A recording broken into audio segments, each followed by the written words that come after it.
Time now to welcome our traveling correspondent, comedian Tom Papa, in a segment we call Out in America. Thank you, Chris. On behalf of Live from Here, I continue my journey across the country, shining a light on all the good people in America. This week, I went to Portland, Oregon. If you're going to visit this wonderfully weird city, Halloween week is the perfect time to go. In Portland, it's hard to tell what are decorations and what's just Portland. I was picked up at the airport by an Uber driver who was wearing a welder's mask. This was not a costume. He said that he refuses to conform to what other people expect him to wear. We should be free to do whatever we want, man, he said. If a nurse wants to wear a suit and tie, or a businessman wants to dress in a tutu with tights, they should. I agree up to a point, but we have uniforms for a reason, so we know what job everyone is supposed to do. If I'm about to have heart surgery, I don't want the doctor walking in dressed like the guy from Foot Locker. What if he is the guy from Foot Locker? And this is the day he decided to change careers and just wing it. Now, I don't know what an Uber driver is supposed to wear, but it should probably be something with a little more vision than a welder's mask. After arriving slowly but safely, I checked into a cool boutique hotel that had pictures of rock stars on the walls and those new showers that are set up in the middle of the room. I'm not sure how I feel about this new design. When you're young and beautiful, it makes sense. But after a certain age, it looks less like a shower and more like a diorama showing what can go wrong with the human body. It's really like a very ugly snow globe. One of the best things about Portland, of course, is their coffee. I walked along the early morning streets filled with a misty fog that sprayed my face like I was a head of supermarket lettuce.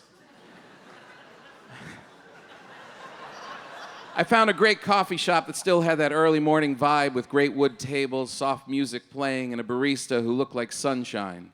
I grabbed a coffee and a rustic cranberry scone, sat at the window, and all was right with the world. After a minute or two, I noticed a peculiar man looking at me from across the room. He had a long gray beard and a tall wool hat that rose to a peak and flopped off to the side, making him look like a wizard. His chubby little fingers were covered with rings, tapping at the sides of a large clay coffee cup. This was not a costume. He wouldn't stop staring at me. I wasn't sure if he knew me or wanted to fight me. I smiled one of those little smiles that says hello and please stop looking at me. But now he was staring even harder. Have you ever had a wizard from Portland stare at you in a coffee shop and started to feel like he might be putting a spell on you? I have.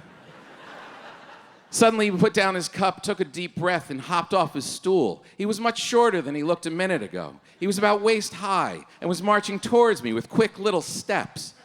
He was wearing a cloak and carrying a walking stick. Not knowing what to do, I nervously touched my scone as if that would make him go away. But it was too late. He was on me, and I braced for the attack. "I know you," he said, "and you know me too." I assured him that he must be mistaken. I don't live around here, and I had only gotten in the night before. I know what I'm saying. I never forget a face, unlike you, who apparently have forgotten mine. But no matter, you can still come with me. I said, "Where are we going?" He said, "To the river, of course." Have you ever drank so much Portland coffee and somehow ended up in the middle of a Hobbit movie? I have. "We have to find my girlfriend," he said. "She has black hair, blue eyes, and really long legs." "What's her name?" I asked. He said, "I don't know. I haven't met her yet." That's why we're going. We left the shop, took 2 steps, and he demanded that we get a snack. He stopped in an empanada truck. He said, "We'll need 4 of these, 3 for me and 1 for you." He swallowed them whole. "Now follow me. We have to make up ground," he said. And he handed me a bike and told me to get on it and hold her steady. He gathered his cloak and climbed onto the seat. And on his command, I started pedaling down the hill. I heard someone yelling behind us. Have you ever been ordered around by a tiny wizard and suddenly got the feeling that you were stealing someone else's bike? I have. When the police caught up to us, We tried to explain that we were on a quest. They were not amused. When I gave the police my name, the wizard turned and said, "Tom? Your name is Tom? You're not who I thought you were at all." "I'm sorry, officer," he said, "but I have been kidnapped." The police let us go as long as we returned the bike. On the way back, the wizard apologized and asked if we could stop at a hot dog truck. He said, "I'm too upset," he said. "I can't possibly make the return trip without a hot dog or two to settle my nerves." I agreed because, frankly, this was more fun than anything else I had planned. We sat on the curb eating our hot dogs, and a woman walked by. She had black hair, blue eyes, and really long legs. I said, "Wait a minute, is that your future girlfriend?" He said, "Well, yes, indeed it is.